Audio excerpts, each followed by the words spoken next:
नमस्कार, बहुत स्वागत है आप सभी का। स्वराज एक्सप्रेस देख रहे हैं आप और देख रहे हैं हमारा खास कार्यक्रम स्वराज सेहत। आज हमारे साथ डॉक्टर प्रभाकर तिवारी, जो कि वरिष्ठ संयुक्त संचालक हैं राष्ट्रीय स्वास्थ्य मिशन के। बहुत स्वागत है सर आपका। सबसे पहला जो सवाल उठता है प्रभाकर जी कि प्रदेश के अंदर स्वास्थ्य सेवाएं हम देख रहे हैं लगातार की बात की जाती है, कुछ बढ़ोतरी हो रही है, बेहतर की जाती है। पहले 108 एम्बुलेंस एक जो नया चलन आया था 21वीं सदी के बाद, जो एम्बुलेंस घर घर सेवा, कैसे मोबाइल फ़ोन का ज़माना आया और घर घर तक स्वास्थ्य सेवाएं पहुंचाई जाए, लोगों को बेहतर सुविधा मिले, ये कोशिश थी। अभी इस वक्त क्या कुछ ऐसा बड़ा चेंज प्रदेश के अंदर आ रहा है जो कहा जाए कि हाँ, एक क्रांतिकारी तौर पर प्रदेश में स्वास्थ्य सेवाओं को बढ़ोतरी भी देगा, बढ़ावा भी देगा और इससे प्रदेश की जनता खुश होगी? देखिए, जैसा आपने एक बड़ा अच्छा प्रश्न पूछा है कि क्या चेंजेस आ रहे हैं, क्या बदलाव आ रहे हैं। पिछले कुछ समय में आप देखें तो ये चेंजेस किसी एक दृष्टि से नहीं देखे जा सकते। अगर आप देखें तो सबसे पहली चीज़, अगर हम देखें प्राइमरी हेल्थ केयर जो है वो लोगों के और अधिक नज़दीक पहुंच रही है, गुणवत्तापूर्ण सेवाएं उपलब्ध कराई जा रही हैं और न केवल क्लिनिकल सर्विसेज, यानी कि सिर्फ ट्रीटमेंट वाला पार्ट अब नहीं है। अब हम प्रमोटिव सर्विसेज, प्रिवेंटिव सर्विसेज, उसके साथ में अगर कोई ऐसी डिजीज़ है जो ठीक नहीं हो सकती तो उसके लिए पैलिएटिव सर्विसेज, इस सब तरह की सर्विसेज पर ध्यान दें। दूसरी चीज़ फिर आती है बात नंबर्स की। तो आप देखें कि लगातार नंबर्स, चाहे वो बिल्कुल बेसिक आप देखें, number of sub centers, number of primary health centers, community health centers, civil hospitals, और उसके बाद जो सबसे बड़ा चेंज आपने देखा है वो है मेडिकल कॉलेजेस, जिनमें लगातार बढ़ोतरी होती चली जा रही है। और चाहे बात हम अगर करें नंबर्स की, फिर से हमारे ह्यूमन रिसोर्सेज की, तो चाहे बात डॉक्टर्स की हो, स्टाफ नर्सेज की हो, फार्मासिस्ट की हो या सपोर्ट स्टाफ की हो, इन सब में लगातार बढ़ोतरी हम करते चले जाएं। बिल्कुल प्रभाकर जी, आपने मेडिकल कॉलेज का जिक्र किया और अभी ताज़ा मामला हमें याद है, जैसे श्योपुर और सिंगरौली में पीपीपी मॉडल पर जहाँ एक तरफ जो मेडिकल कॉलेज का उद्घाटन किया गया वो तो सामान्य था, लेकिन एक 4 नए मेडिकल कॉलेज प्रदेश के अंदर पीपीपी मॉडल पर शुरुआत की जा रही है, जो बनाए जाएंगे और अलग अलग ज़िले उसके लिए चयनित भी किए गए हैं। कितना फ़र्क इनसे नज़र आएगा आने वाले समय में?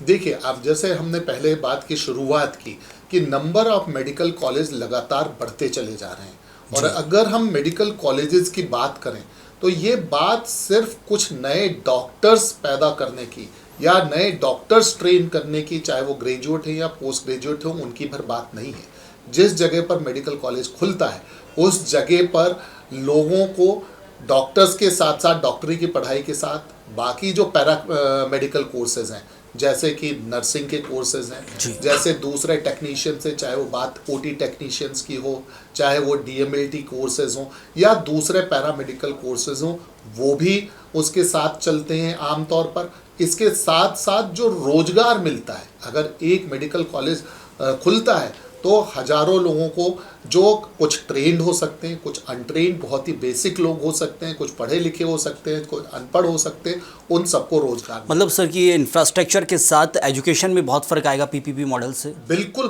फ़र्क आएगा। और उसके साथ साथ एक और चीज़ है कि वहाँ पर अस्पताल यानी टर्शरी केयर की सेवाएं भी उपलब्ध होगी, तो लोगों को इलाज भी मिलेगा, लोगों को रोजगार भी मिलेगा और हमें गुणवत्तापूर्ण ट्रेनिंग के पश्चात अच्छे मेडिकल और पैरामेडिकल लोग भी मिलेंगे। ज़रूर। स्वास्थ्य को लेकर जब भी बात की जाती है प्रदेश में, एक तबका कहता है कि सुविधाएं बेहतर हुई है पहले के दौर से, और दूसरा तबका कहता है कि अभी भी आप शहरी क्षेत्रों में बोल सकते हैं बड़ी बड़ी बिल्डिंगें, बड़े बड़े अस्पताल मौजूद हैं, लेकिन ग्रामीण क्षेत्रों में हालत आज भी ख़राब है, ये कहा जाता है। कितना फ़र्क देखते हैं ग्रामीण क्षेत्रों में? आज भी भारत की जो आबादी 60% ग्रामीण क्षेत्रों में वास करती है, वहाँ प्राइमरी हेल्थ सेंटर हैं, कम्युनिटी हेल्थ सेंटर जो एक आसपास के 100 से 150 गाँव को कवर करता है, एक सीएचसी वहाँ मौजूद है। कुछ फ़र्क अब जो बदलाव हुआ है? देखिए, आपको अगर हम 20-25 साल पहले की बात करें तो आपको ब्लड प्रेशर नपवाने के लिए, ब्लड शुगर की जांच करवाने तक के लिए डिस्ट्रिक्ट हेडक्वार्टर आना पड़ता था, जो कई बार 150-200 किलोमीटर तक दूर होते थे। अब जो हमारे नए आयुष्मान आरोग्य मंदिर हैं, जिन पर हमारे कम्युनिटी हेल्थ ऑफिसर्स हैं, रूरल एरिया में और अर्बन एरिया में डॉक्टर्स और दूसरा स्टाफ है, ये सेवाएं, बेसिक सेवाएं, चाहे वो डायग्नोस्टिक्स की हो, चाहे वो ट्रीटमेंट की हो, आम तौर पर 3 से 4 किलोमीटर के अंदर उपलब्ध है। या मोटे तौर पर हम देखें तो हर एक ग्राम पंचायत एरिया में कम से कम हमारा एक आयुष्मान आरोग्य मंदिर जरूर है, जहाँ पर आपको बेसिक दवाइयाँ मिल सकती हैं, बेसिक उपचार मिल सकता है, और आवश्यकता पड़ने पर वहाँ से बड़े सेंटर्स पर रेफ़र किया जा सकता है अगर ऐसा लगता है। इसके साथ ही साथ सिर्फ यही नहीं है, अगर उनको स्पेशलिस्ट कंसल्टेशन की ज़रूरत है तो ई संजीवनी की या ई टेलीमेडिसिन के माध्यम से हम उनसे जो हमारे CHOs हैं वो हमारे डिस्ट्रिक्ट हॉस्पिटल्स या जो डॉक्टर्स हैं वो सीधे मेडिकल कॉलेज के स्पेशलिस्ट और सुपर स्पेशलिस्ट से बात करके वहीं पर सलाह दे सकते हैं।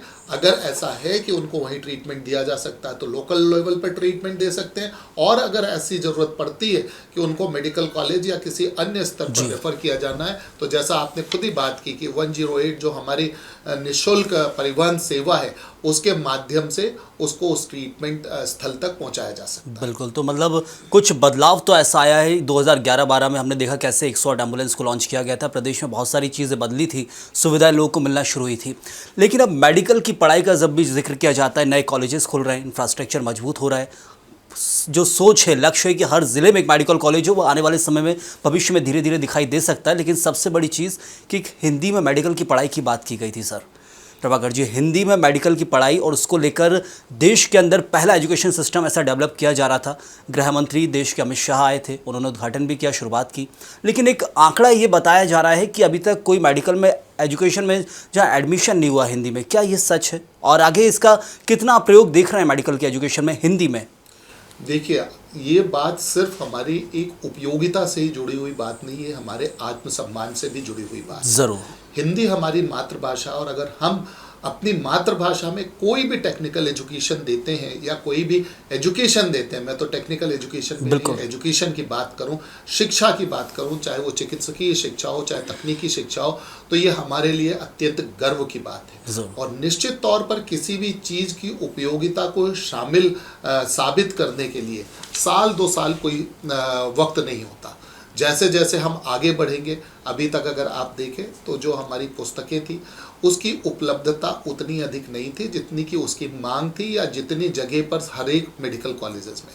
जैसे जैसे लोग आएंगे, और आप जैसा देख रहे हैं कि हर एक ज़िले में एक मेडिकल कॉलेज होगा, हर एक ग्रामीण क्षेत्र से ऐसे भी क्षेत्र जहां पर कभी बड़ी मुश्किल से 3-4 किलोमीटर जाने के बाद प्राथमिक शिक्षा का चांस मिलता था, वहाँ के बच्चे जब आएंगे तो निश्चित तौर पर इस हिंदी की शिक्षा पद्धति को बहुत ही उपयोगी पाएंगे। और मैंने जैसे पहले कहा कि हमारे लिए गर्व का विषय है कि हम अपनी मातृभाषा में तकनीकी शिक्षा देते हैं, हम अपनी मातृभाषा में। आप मानते हैं बिल्कुल कि आने वाले समय में इसके अच्छे परिणाम भी दिखेंगे, कुछ लोगों की बढ़ोतरी भी होगी? बिल्कुल, मेरा ये पूर्ण विश्वास है कि अगर हम लंबे समय देखें तो हो सकता है कि किसी दिन ये अगर बराबर तो रहेगा ही, या कहीं और अधिक भी ना हो जाए। ज़रूर। तो ऐसे में जो सिस्टम है, मतलब कुछ चेंजेस इसमें, कोशिश अभी नींव डाली गई है, आने वाले समय इसके बेहतर परिणाम दिखेंगे। चलिए सर, अब बात होगी बीमारियों की प्रभाकर जी। जो कहा जाता है कि ये जून जुलाई अगस्त का महीना रहता है, मौसमी बीमारियों का रहता है। साल में 12 महीने हैं, लेकिन सबसे ज़्यादा यदि मौसमी बीमारियाँ हैं तो वो इसी सीज़न में, क्योंकि बरसात है, कीड़े मकोड़े के साथ जहाँ कई कहा जाता है नालियों में जीव जंतु पैदा होते हैं, और ऐसे मौसमी बीमारी आसपास पर्यावरण दूषित होता है, ज़्यादा फैलती हैं। क्या कुछ इस वक्त प्रदेश में हालात है मौसमी बीमारियों को लेकर? देखिए, जैसा कि आपने खुद ही कहा कि जो मानसून का सीज़न रहता है उसमें आम तौर पर 2 तरह की बीमारियां हम देखने को मिलती हैं। एक तो वो हैं जो सीधे सीधे खाने पीने से रिलेटेड है, या जो हमारा वाटर बॉर्न डिजीजेज हैं वो होती हैं, और दूसरी होती है वेक्टर बॉर्न डिजीज। हम बात करें खाने पीने की, तो जैसा कि आपको मालूम है कि इस समय टेम्परेचर उतना कम नहीं रहता, बट ह्यूमिडिटी काफ़ी ज़्यादा बढ़ जाती है, और उसके कारण खाने पीने की चीज़ें काफ़ी जल्दी ख़राब होती हैं, जिसके कारण फूड पॉइजनिंग का खतरा बढ़ जाता है। आपने देखा होगा कि सबसे ज़्यादा उल्टी दस्त के केसेस इसी मौसम में देखे जाते हैं। दूसरी इसी तरह की बात होती है कि क्योंकि यहाँ पर कई जगहों पर वाटर ओवरफ्लो होता है, जिसके कारण हमारे जो पेयजल के स्रोत हैं उन पेयजल के स्रोतों के दूषित होने का भी खतरा रहता है, और उसके कारण जो वाटर बॉर्न दूसरी डिजीजेज हैं जिनमें उल्टी दस्त भी शामिल है, जिनमें वायरल हेपेटाइटिस, या जिसे हम आम तौर पर पीलिया कहते हैं, वो भी शामिल हैं। इस तरह की बीमारियां काफ़ी होती हैं। इसके अलावा जो एक और वर्ग मैंने बताया वेक्टर बॉर्न डिजीजेज या वाहक जनित रोग, जिसको आम तौर पर हम लोग देखते हैं जो मक्खी या मच्छर से फैलते हैं, जैसे कि मलेरिया, डेंगू, चिकनगुनिया। क्योंकि ये जो मौसम रहता है और इस समय जो वाटर कलेक्शन रहता है, वाटर लॉगिंग रहती है, जिसमें लार्वा पैदा होने के लिए बहुत अच्छा समय होता है, और उसके कारण इस तरह की बीमारियां भी देखने को मिलती हैं। तो ये बीमारियां चाहे वो खाने पीने से रिलेटेड हो, चाहे वेक्टर बॉर्न डिजीजेज हो, उनका प्रकोप इस समय सबसे ज़्यादा रहता है, और इसीलिए उन सबसे हमें बचने की ज़रूरत भी है। ज़रूर।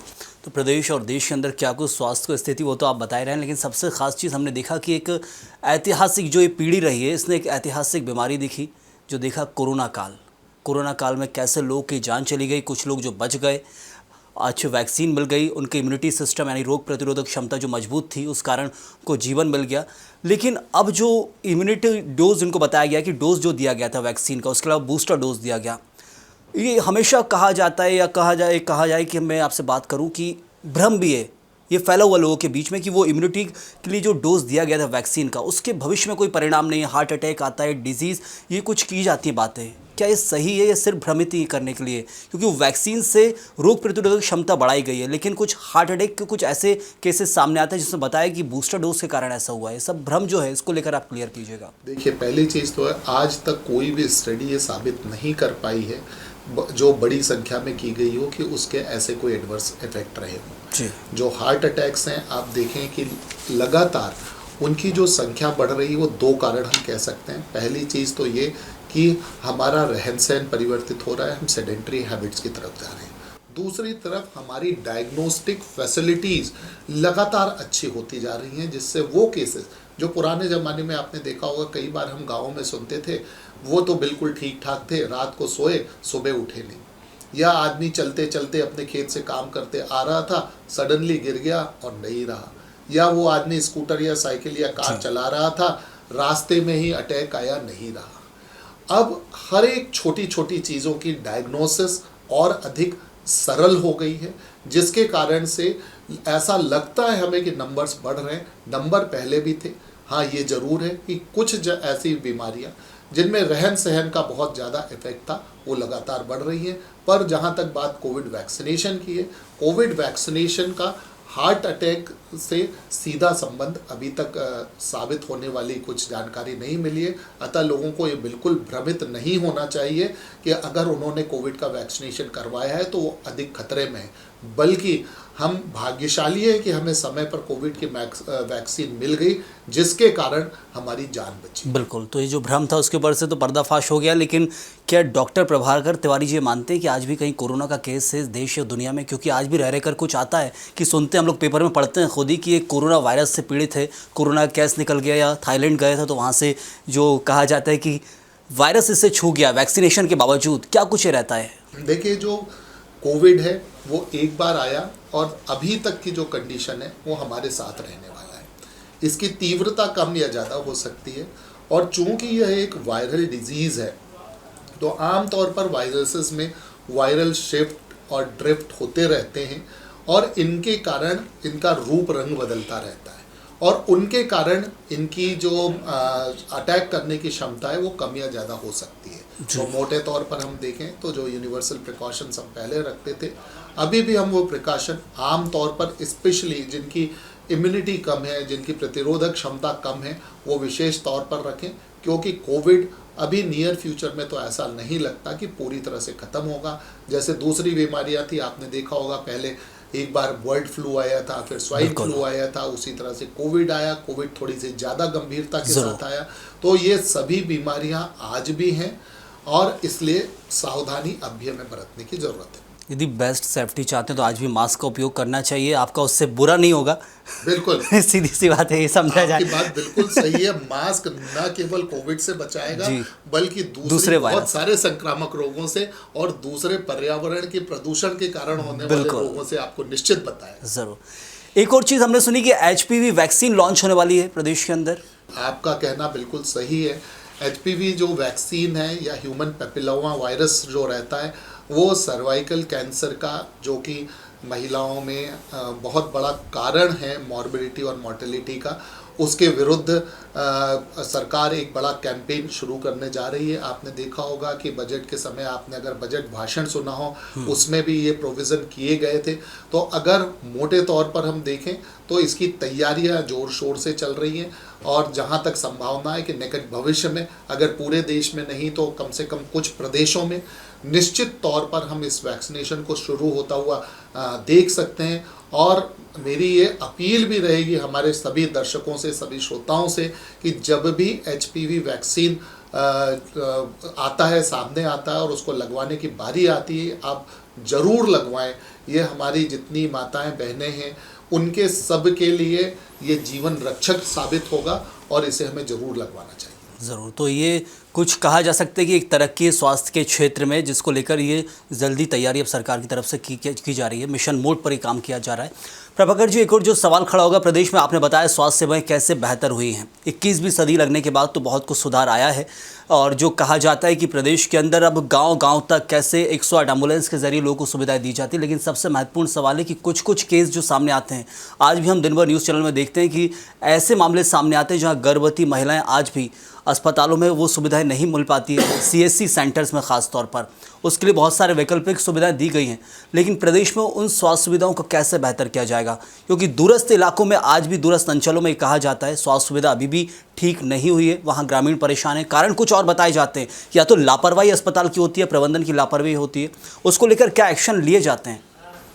देखिए, दोनों तरह से सरकार प्रयास कर रही है। पहली चीज़, अगर कहीं पर किसी चीज़ की कमी है, चाहे वो मैन हो चाहे मटेरियल हो, उसको सरकार लगातार दूर करने का प्रयास कर रही है। नंबर 2, अगर कहीं पर ऐसा देखा जाता है कि किसी भी प्रकरण में कोई लापरवाही बरती गई है, कोई कमी की गई है या कोई ऐसी चीज़ जो हो सकती थी पर उसको करने में स्टाफ ने कोई रुचि नहीं ली है, तो उनके विरुद्ध दंडात्मक कार्यवाही भी की जाती है। तो ये हमेशा दोनों तरह की सोच सरकार में है। पहली चीज़ तो जहाँ पर अगर कोई चीज़ वास्तव में कमी है उसको तत्काल उपलब्ध कराया जाए, और अगर कोई चीज़ उपलब्ध है वो ठीक तरह से काम नहीं कर रही है तो उसके लिए करेक्टिव एक्शन लिए जाएं, चाहे वो बात ह्यूमन रिसोर्सेज की हो और चाहे वो बात इक्विपमेंट्स की। बिल्कुल, मतलब प्रशासन के दूसरे विभाग जो हों या फिर कोई भी विभाग हो, उसमें लापरवाही समझौता किया जा सकता है, लेकिन स्वास्थ्य से नहीं, क्योंकि सीधे जान से जुड़ा हुआ है मामला होता है। अब एक चीज़ हमने और सुनी, देश के अंदर प्रधानमंत्री नरेंद्र मोदी ने जिक्र किया था 70+ आयुष्मान कार्ड का। वो अभी तक रजिस्ट्रेशन बहुत सारे लोग करा रहे हैं और ये भी कहा था कि धीरे कर वो उम्र की सीमा कम करते जाएंगे, जिससे एक साथ बनना पड़े और सबका आयुष्मान कार्ड भविष्य में बनना है। क्या ये वाकई है कि हर एक व्यक्ति को मुफ्त इलाज आने वाले समय में धीरे मिलता दिखेगा?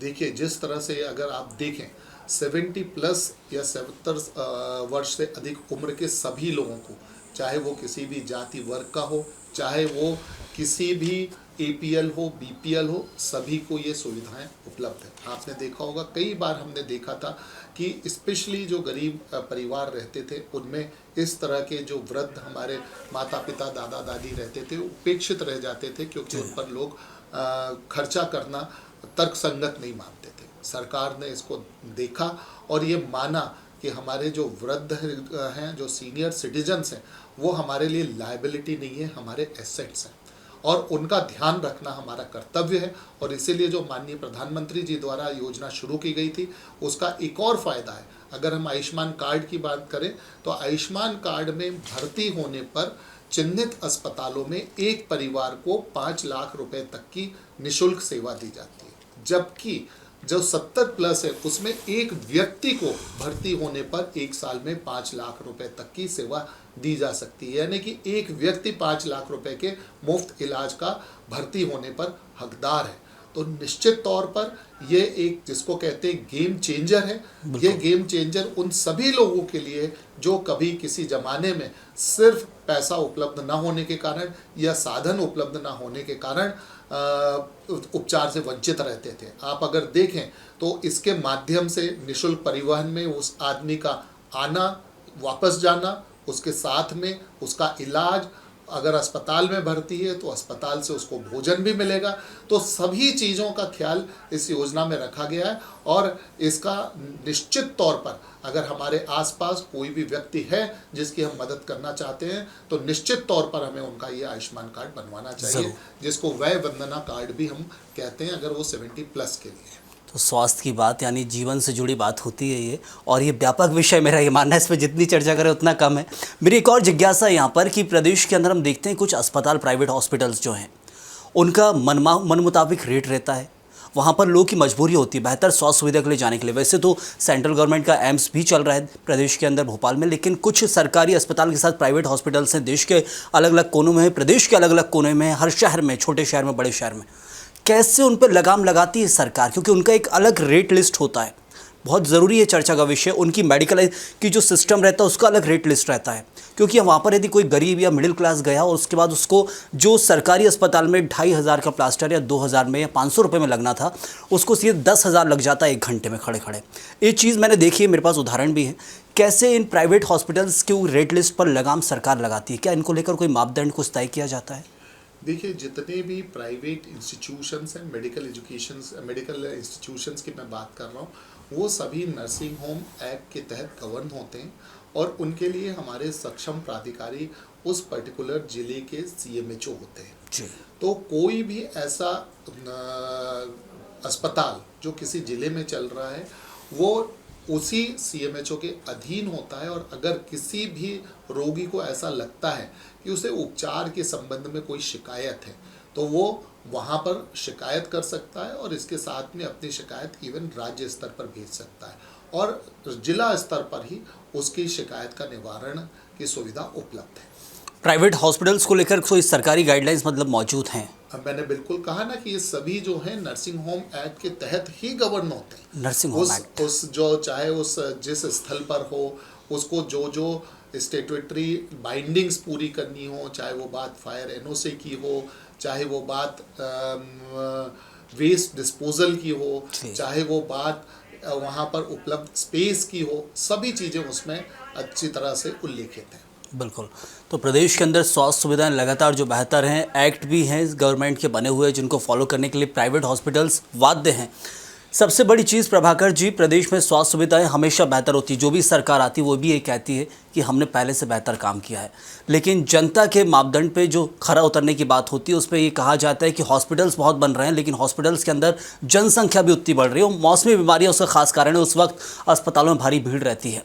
लेकिन अब खुलते हुए मेडिकल कॉलेज क्या ये बता रहे हैं कि प्रदेश में ना सिर्फ स्वास्थ्य सुविधाएं बेहतर हो रही बल्कि जो बच्चों के लिए वैकल्पिक व्यवस्था होती है पढ़ाई के लिए, ज़िले और संभाग स्तर पर जो अस्पताल मौजूद हैं, क्या ये समझे कि यहाँ पर जो पढ़ाने के लिए टीचर्स हों, इसके अलावा जो डॉक्टर्स हों, उनके लिए क्या कुछ ये सुविधाएं और सरकार कर रही है?